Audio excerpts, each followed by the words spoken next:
Well, it's moments like these that make you ask, how can you not be pedantic about baseball? If baseball were different, how different would it be? On the case with light riffing, all analytically. Cross-check and compile, find a new understanding on effectively wild. How can you not be pedantic? Yes, when it comes to baseball, how can you not be pedantic? Hello and welcome to episode 2515 of Effectively Wild, a baseball podcast from FanGraphs presented by our Patreon supporters. I am Ben Lindbergh of The Ringer, joined by Meg Rowley of FanGraphs. Hello, Meg. Oh, hello. You know, we talk about a lot of things on this podcast, most of them about baseball, or tangentially at least. And the nice thing about that is that we hip people to some stuff that becomes bigger news long after we've talked about it. We're recording on Friday. At the start of the day, 6 teams were within a game and a half of a playoff spot. One wild card holder had a sub-500 record. We can't tell you how that's all going to shake out. You can't always get the info you want from Effectively Wild, but if you try sometimes, you just might find you get the info you need. And I saw a post on the Effectively Wild subreddit this week, and the headline was Jeffrey Yan. And user WinAffectionate3804 posted, I feel like such a hipster already knowing about this guy and his great antics on the mound from the Rockies preview pod from, I think, 2025. Thanks, EW.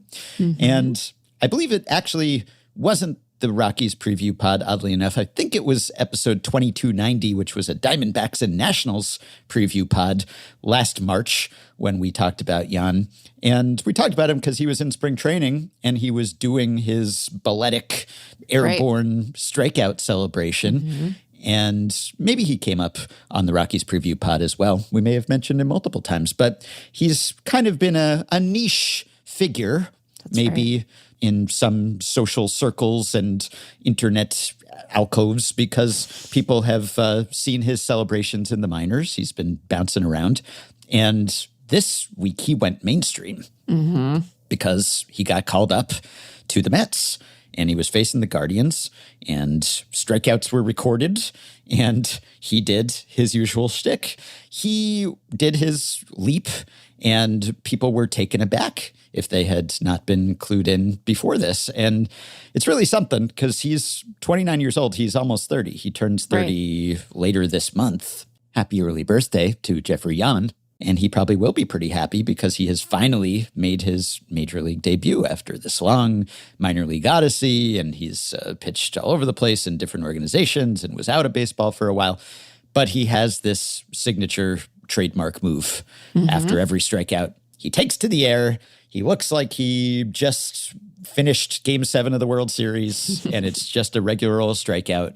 And some people are upset. Some people are confused. Some people are delighted and tickled by this. The reactions have really run the gamut. But if you've been an Effectively Wild listener for a while, you knew about Jeffrey Yan. And perhaps it was like being greeted by an old friend when you saw him on a major league mound for the first time.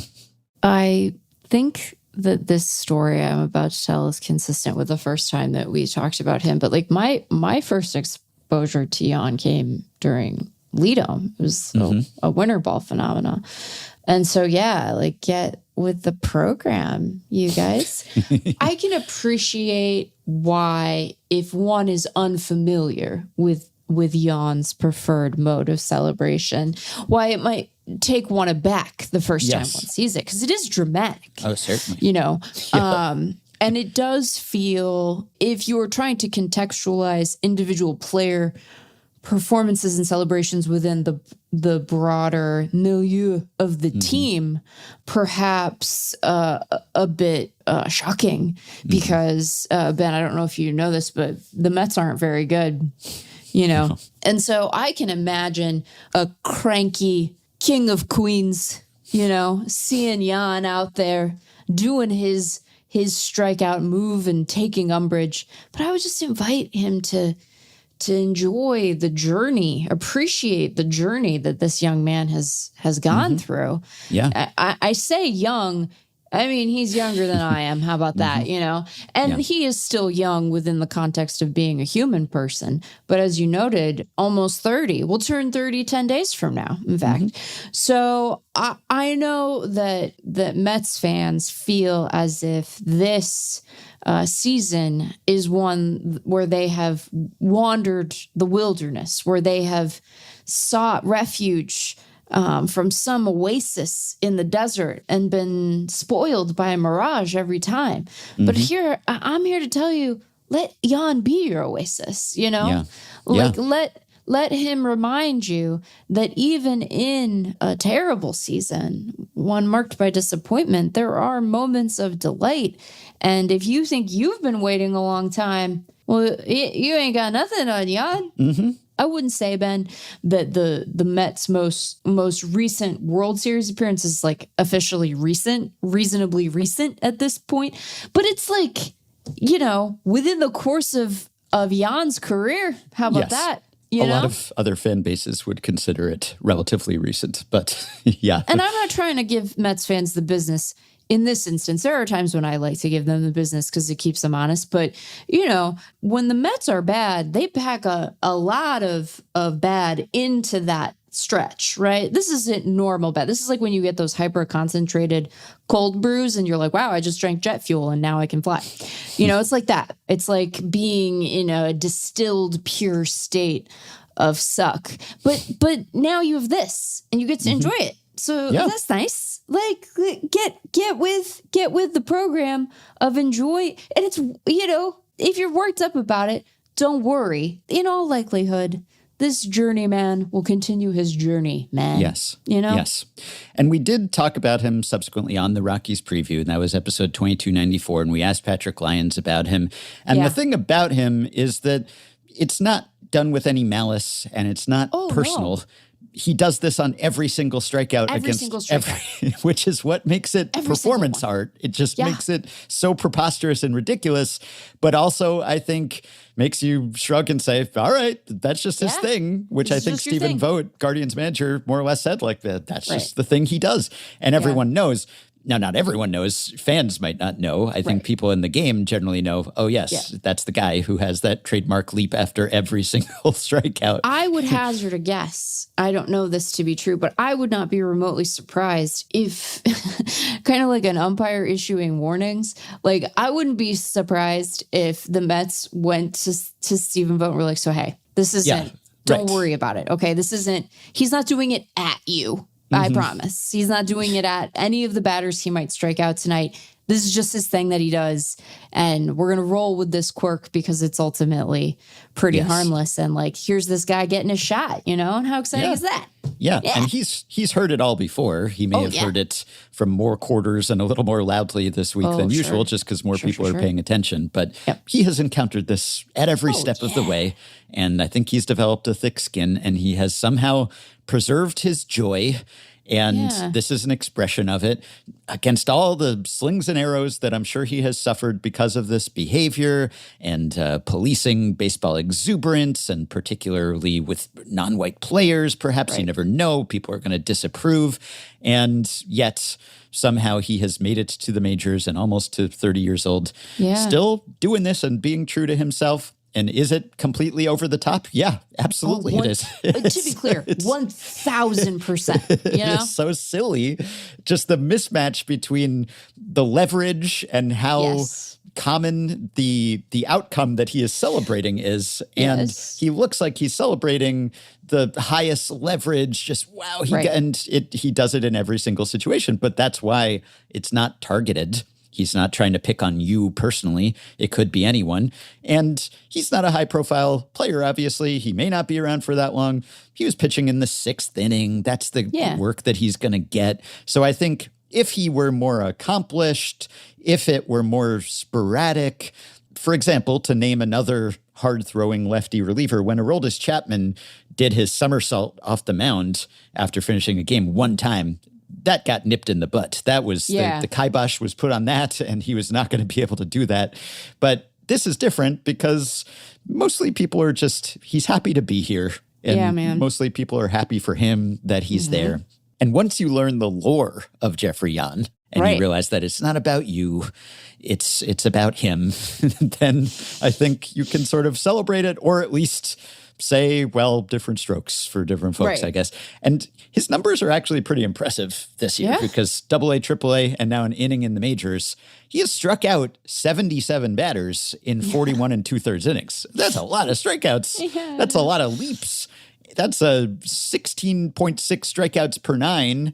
Right. And now he has the 6 walks per 9 to go with that. You're wondering, gee, why does a guy with this sort of strikeout rate who can hit 101 from the left side, how is he not making the majors until now? Well, a lot of it has to do with the control issues. It's pretty wild. So wild in more than one way. But, it's not done with any desire to show anyone up, I think. And it's a personal expression, and it's quirky. And we like when players have their signature celebrations. And that's just his thing, man. So just enjoy it or tolerate it. Just let him have this, I guess. Yeah, I hope that people will tolerate Jan just like they will tolerate the 27 different metaphors I reached for when I was talking about him. Yeah. And I know we talked about this before, but he gets such air, like he's catching so much air. Wild. He Yeah, has ups. You wonder once he's on the other side of 30, like, can he keep doing this? Is he gonna twist an ankle at some point?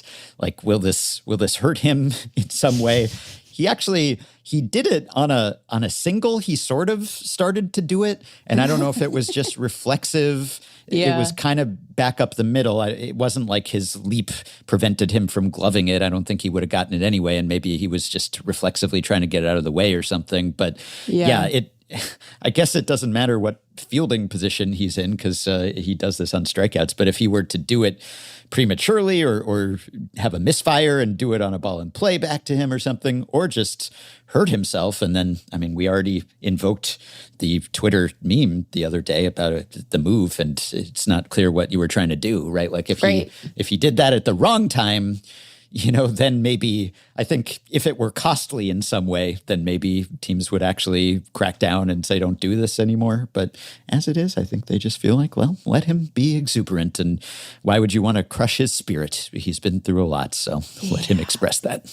Yeah, I just, I'm not saying it's a zero risk sort of endeavor. I'm not totally confident that my memory of this is reliable, but I seem to recall, despite this, again, being something that people know he does, there being folks during, say, the Lidom season who took exception to him doing it. And like recently, after a track record had been established that this is, what's coming. So even setting aside the reputational and sort of benches clearing potential of it, you're right, there's non-zero injury potential, even if I don't think it to be particularly likely. And he is compromised in terms of his fielding position if he gets it wrong and thinks he has a strikeout and needs to be quick off the mound to react to something. So yeah, but also I don't care. Even the Guardians guys in the dugout were mimicking and mocking the celebration. And and the Guardians got a hit and scored a run, and Jose Ramirez was hopping up and down in the Guardians dugout doing a Jeffrey Yan celebration. That's fair game too. Sure. Right? So like if they get you, then they can do a reprisal. They can fight fire with fire, and they can do their little leaps, right? So it's kind of if you don't want him to leap, don't strike out, I guess. Right. And if he gets tagged, then they can jump turnabout at him. is fair play. Yeah, exactly. Well, he's been doing it for several years anyway, just like through the Marlins system, winter ball. So again, it's not new, but it's new to the major leagues. So that's exciting. And he does other celebrations too. Like he does finger guns sometimes. he does an umpire style strikeout call. I don't know. He's in his own world, and now we're in his world too. It's too athletic to describe as theater kid energy, right? Because, other than the dancers, the leaping, that's not necessarily theater kid energy, but it does kind of have that. It's like, hey, you got a lot going on, man. You got a lot of different things happening here. But again, I don't care. I think it's great. Anyway, that's the Effectively Wild advantage.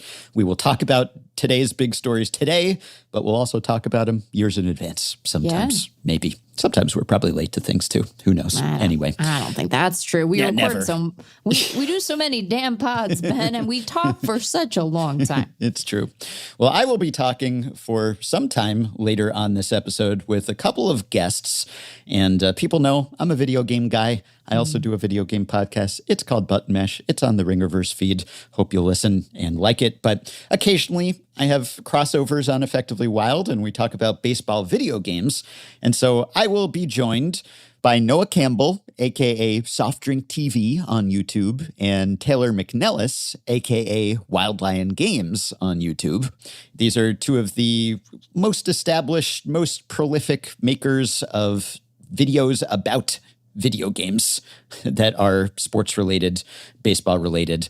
And they're going to come on to talk about the baseball video game landscape, which has been shaken up a little bit lately. And I think and hope this will be of interest to people who aren't big gamers, because there's been a big sea change really in the sports video game landscape, and everything's gotten consolidated and kind of monopolized.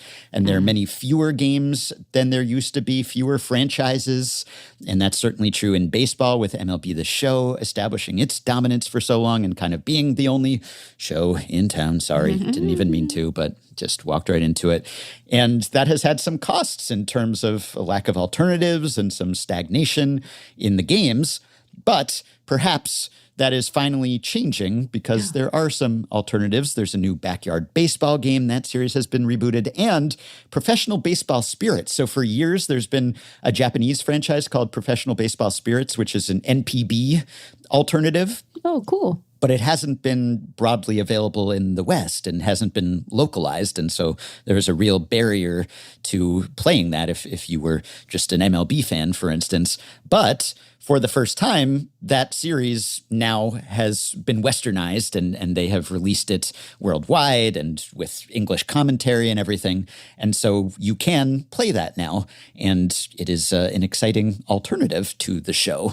Not that the show is bad. It's just it would be nice if there were some options out there. So between that and backyard baseball and indoor baseball and other things that are happening, perhaps the stranglehold is loosening. Perhaps there are other options out there, and competition is good for consumers. And even if you like the show, it would behoove everyone to have more than one option out there. So we will get into all of that and some of the best baseball games of all time and how sports video games have evolved or devolved with Noah and Taylor a little later. So before I get to that, just a grab bag of banter here and a couple other follow-ups. So we talked about Jeffrey Yan long ago. We have now talked about him again. We also got an email from Zach, who I believe is a Guardians fan. So the Guardians were on the receiving end of Jeffrey Yan's strikeouts this week. However, they have something to celebrate themselves, which is Stephen Kwan and his resurgence. Yeah. So email from Zach.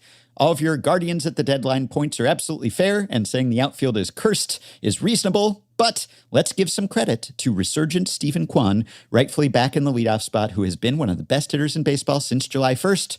Arbitrary endpoints maybe, but he was one of the worst hitters in baseball through June, and then had a 188 WRC plus in July. He stayed hot in the first few games of August, currently riding a 21-game on-base streak, and his WRC plus on the season is now above average, which is pretty impressive considering that it got as low as 65 in June. I was impressed by the Guardians' deadline, even granting the curve. They got better on Monday, and I'm excited to see how they work with Yoho. How much they raise their ceiling for the season probably depends on how hot Jose can get at the plate, but there's probably a little less pressure on him than there has been thanks to Kwan. And that's true. We talked about Stephen Kwan and his struggles.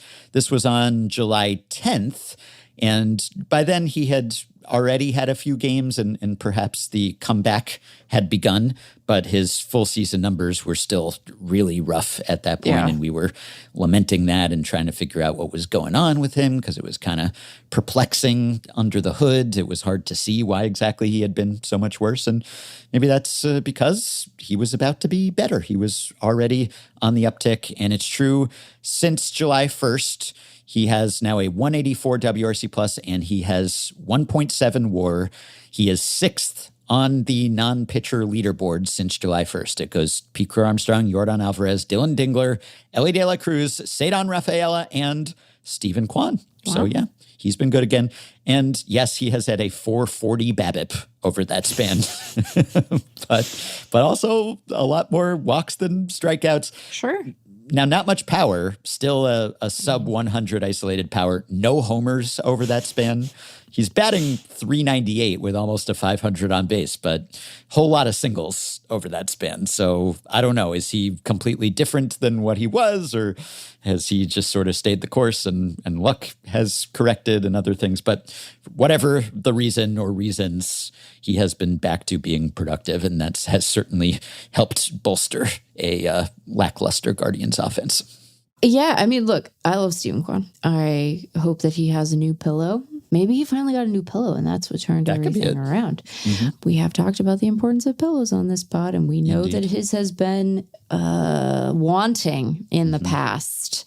It was him that had the weird pillow, right? I'm not just misremembering that entire brick rolly piece. I think that what we said at the time remains true, and perhaps, despite him being on the right side of it now, his existing sort of shape of production isn't doing anything to undermine this point. He just doesn't have a lot of margin for error when it comes to his approach at the plate, because there is no power. There's no power. I mean, there has been power in the past for stretches at times, but it's not his carrying tool, right? Mm-hmm. And so when you can't really provide much in the way of thump, you limit the sort of scope of your potential contribution. And when things aren't working out for you, when you aren't able to get on base, when you don't have the same kind of strike zone discernment, when you're not making contact at elite rates, like, you can get kind of in the muck. And then sometimes every hit is falling and you're one of the most productive players in baseball. And I think that, his challenge is going to be trying very hard to sort of get to the same spot and have there be some consistency, right? Like, rather than operating totally at the extremes, you could be a little more middle of the road maybe and still be productive. So, Yeah, the quote from that Athletic piece last year from Kwan: "I had a pillow for 10 years that my now wife was totally disgusted by. She's like, 'You can get a new one.' And I was like, 'Why? I don't need a new one.' One day she took the cover off and said, 'You need to look at this. It's disgusting.' And it was. I did end up throwing it away my first year up here. It made it to the big leagues, though." So congrats to Jeffrey Yan and also Stephen Kwan's 10-year-old pillow for making it to the big leagues. Yeah. And look, when we talked about the pillow thing, I had to issue a correction both on the frequency of my own pillow replacement and the necessity to do it as often as I was suggesting. But everyone would agree that 10 years with one pillow, that's too long a time. That is that is too long of a time. Indeed. Yes. Also, John Brebbia follow-up, as always. Anytime John Brebbia has a new employer, it will be reported on this podcast. He's back in Boston, and he has signed a minor league deal with the Red Sox. Just a big deadline-era acquisition for them. And last time he was on here, he talked about his previous stint with the Red Sox, which was very brief and undistinguished because it was like late last year, and he just got sick and never really pitched for them and then was gone again. And it was sad because he grew up in the area and was a Red Sox fan as a kid. And so he fulfilled his dream of being a member of the Red Sox organization, but very briefly, and was ill at the time. So hopefully the second stint will go better than the first did. That's a pretty low bar to clear, I suppose. Also, got an email here from listener Dan, who says, "An abundance of juniors has happened in New York because with the acquisition of Luis Garcia Jr. and the promotion of George Lombard Jr., whom we discussed the other day, the Yankees are now running 3 juniors in their lineup, with Jazz Chisholm Jr. being the third." And so Dan asked, which lineup in MLB history has featured the most juniors? And, this is a good intro because we'll probably be talking about Ken Griffey Jr. baseball games later in the episode. But the juniors who have populated a single lineup, this is, I guess, a brief little stat blast. Michael Mountain looked this up, and he notes that data sources can be inconsistent on who actually uses the junior. And he was using the Chadwick register, one data source, which differs slightly from, say, what's on FanGraphs, where on FanGraphs, Nolan Ryan is a junior. Nolan Ryan Jr., Who knew? So it really differs. But according to the Chadwick Register data, 3 juniors in one starting lineup is tied for the most in AL or NL history. And the Yankees are the first team to field such a lineup without Jerry Hairston Jr., because the 2012 Dodgers had Jerry Hairston Jr., Tony Gwynn Jr., and Ivan De Jesus Jr., and the 2001 Orioles had Hairston, Tim Raines Jr., and Cal Ripken Jr., and the 1998 Orioles had Hairston, Ripken, and Danny Clyburn Jr., and that trio started only a single game together. So this is the first Hairston-less trio of juniors in a single lineup. So that's exciting. Wow. And we'll see if we can go to 4 blades. Can we get another junior? And I like to think we can, because there are so many Nepo babies in baseball, right? And maybe more than ever. And I've seen some suggestions to that effect. And also, I don't know if people are getting more willing to display the junior officially, but it sort of seems that way. So I think maybe we can go to 4. But this is the first time in almost 15 years, I guess, that we have seen this. There were a lot of sons of big leaguers who moved at this deadline. I would just point out that Nolan Ryan Jr. is how his name appears on MLB.com on his MLB player page. Yeah, I'm sure it matches. Yeah. It's just, it matches precisely, Ben. Mm-hmm. We're not going rogue. Not just winging it. We're not winging it. No, it's true. But he's not commonly referred to as Nolan Ryan Jr. In fact, when I saw that, I was like, wait, is that Nolan Ryan's son? No, it's the Nolan Ryan. I don't know why they did that. It's so funny because, first of all, I'm learning that Nolan Ryan's given first name is actually Lynn, which I did not know. Yeah. And also, I find it funny that they have his nickname listed on this page. And it's like, well, isn't Nolan Ryan also a nickname then, technically? You know, I know that it's not as famous as Ryan Express, but like you could just call him Nolan Ryan on there, and it would be the same because that's also a nickname if his name is Lynn Nolan Ryan Jr. I think whether we have more juniors or not, what has changed at least is that the junior is more likely to be displayed prominently on a jersey, for example. Like it wasn't Ryan Jr. at the end of a Nolan Ryan. And same for accent marks and such. I mean, that's good that people can choose to do that if they want. It's just, the juniors. And I know that you have been flummoxed by because it's not the last name that is the. It's also just right. And your dad's not there. You know, like he's not there. Yeah. I mean, I have no problem with people choosing to say their name or list their name however they want. Sure. You're just, you've quibbled with, but it's the first name. It should be like name. Nolan Jr. Ryan or something. But and that would be, you know what? That would be stupid. That would sound be silly. Stupid, I mean, I guess, it's also the last name. Maybe you could say it's a package deal, right? Because it's the full thing. Right. It's not like every Ryan or in Nolan Ryan's case, every Lynn. Yeah. Well, and okay, now I have a new problem.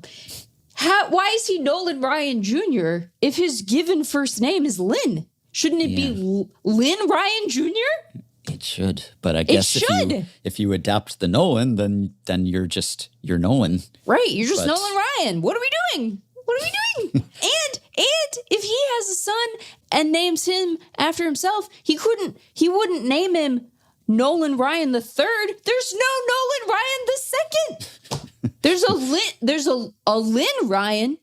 Yeah. I'm just saying. I wonder when the junior got applied to his MLB.com I have no data. idea. Because, I guess on his Hall of Fame plaque, it does say Lynn Nolan Ryan Jr.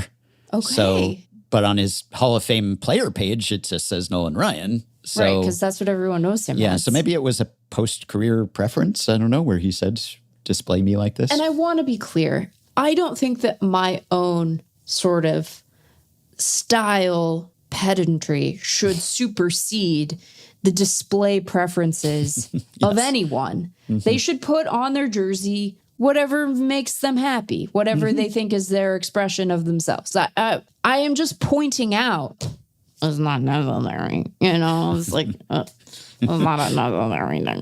Yeah. Lots of other silliness to discuss here. We mentioned Harrison Bader and his scooter misadventures.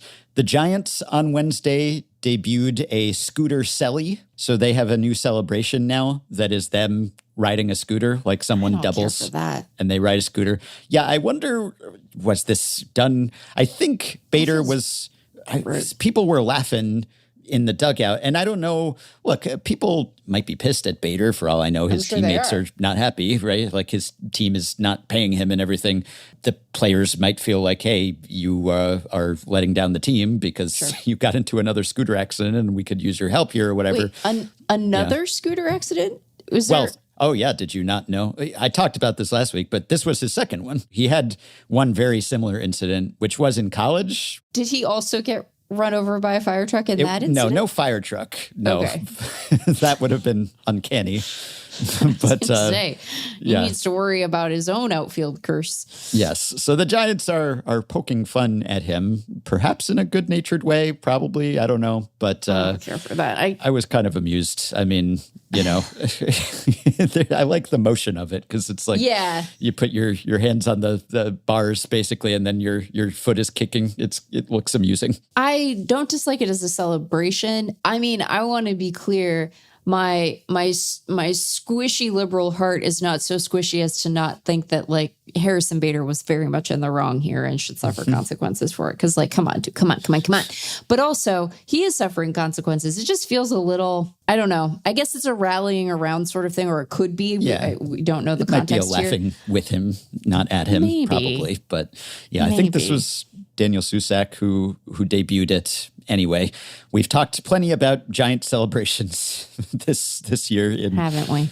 More than one context. So this is their latest little innovation here. And an ex-Giant, Luis Arraez, I don't know whether you saw this highlight, but it greatly amused me because he's been hot to start his Phillies career. Yeah. And I think, was it his debut game where Jesus Luzardo just shut down everyone? And it's like, yeah, maybe we can't field, but if I don't actually allow Balson play, then maybe we'll be just fine.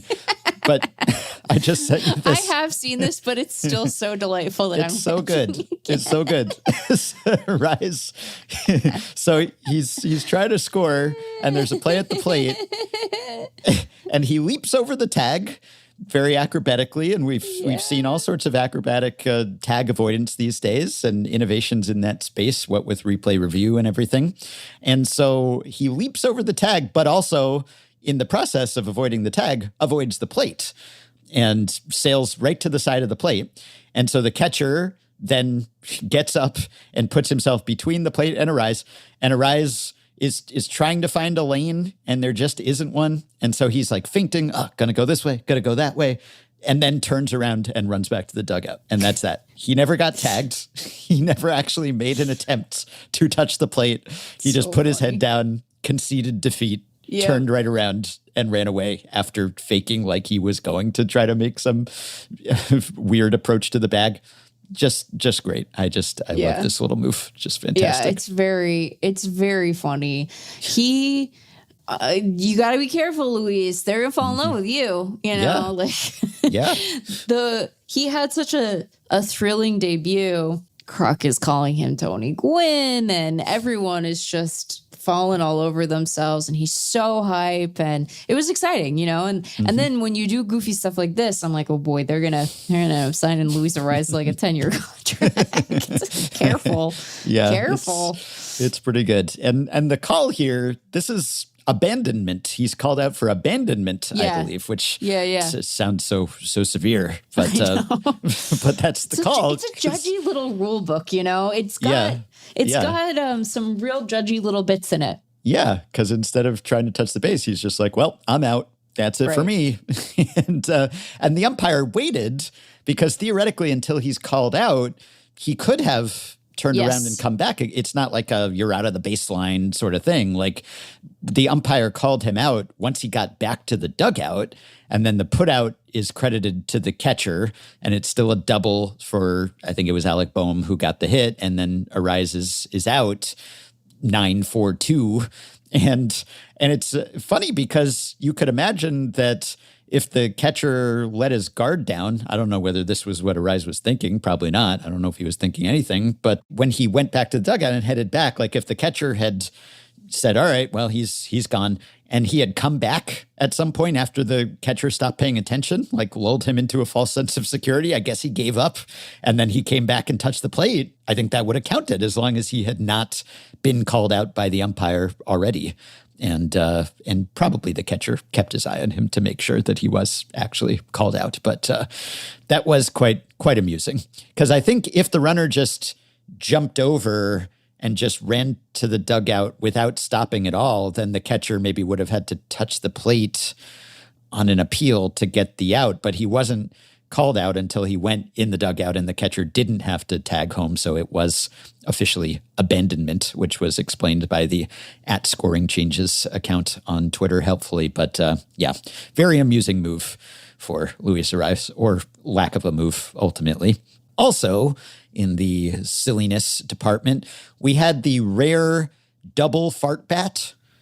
We had two outfielders combined to propel what otherwise would have been a catch or a ball off the wall or something over the wall, because this was Ronald Acuna, and it was an eighth inning homer that barely got over the wall after Esteury Ruiz, who was playing center, and Heriberto Hernandez, who was playing left, kind of collided, not painfully, not in a lasting damage sort of way, but it was a tag team effort to propel this ball over the wall.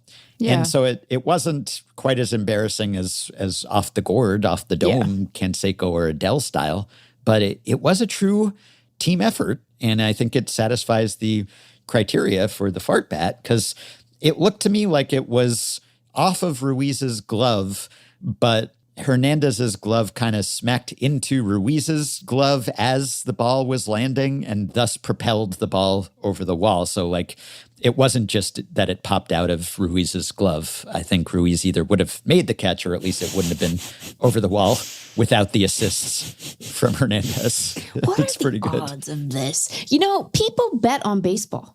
And do. like this happens. Yeah. That's hilarious. This isn't enough for everyone to be like, that's a bad idea. I shouldn't do that. I also love Acuna being like, do I do the thing? Yeah. Do I trot? Do I trot? Do I do the little flubby arm bird thing? Do I? I guess I do. You know? Yep. Oh, buddies. You know, you can be like, buddies, because no one got hurt. And you can laugh a little bit too, also, because no one got hurt. But it's just like, that's just bad.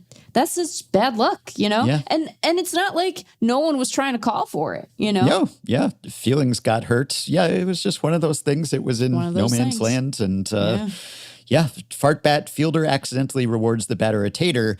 Though in this case, I guess the F is plural because it's fielders accidentally reward the batter a tater, but fart bat still works. But yeah, what are the odds? They're low, because I can't remember seeing something quite like this before. I'm sure it has happened at some point in baseball history, but yeah, this is a rare highlight / lowlight that I quite enjoyed. That'll do it for the free preview of today's Effectively Wild. Thank you for listening. If you'd like to listen on and hear whatever wisdom and wit await, we would love to have you. You can visit patreon.com/effectivelywild to access the rest of this episode and plenty of other exclusive content. Weekly subscriber-only episodes, monthly bonus shows, our Discord group, our live streams. Either way, we will be back with another episode soon, which will appear in full on this feed. Until then, we wish you well and thank you for your support of Effectively Wild, whatever form it takes.